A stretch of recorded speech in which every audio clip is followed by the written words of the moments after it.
President Trump turns his back to the crowd during his speech at a rally for Senator Luther Strange RAl.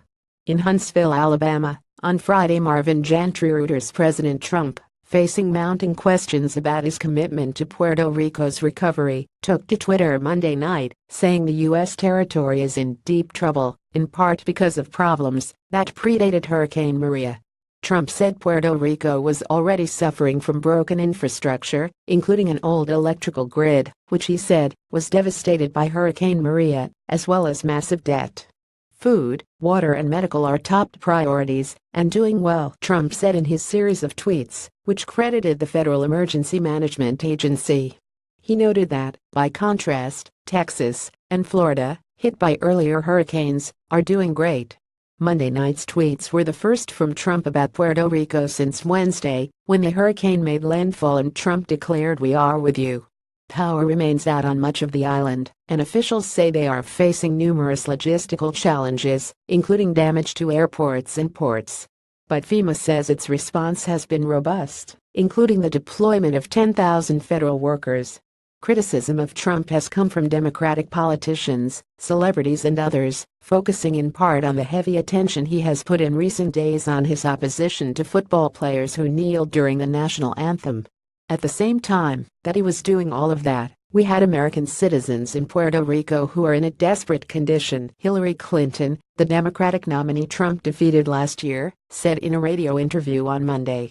He has not said one word about them, about other American citizens in the U.S. Virgin Islands. I'm not sure he knows that Puerto Ricans are American citizens. Mark Anthony, the Latin pop singer, was more blunt, urging Trump on Twitter to shut the expletive up about NFL. "Do something about our people in need in Puerto Rico," Anthony wrote. "We are American citizens too."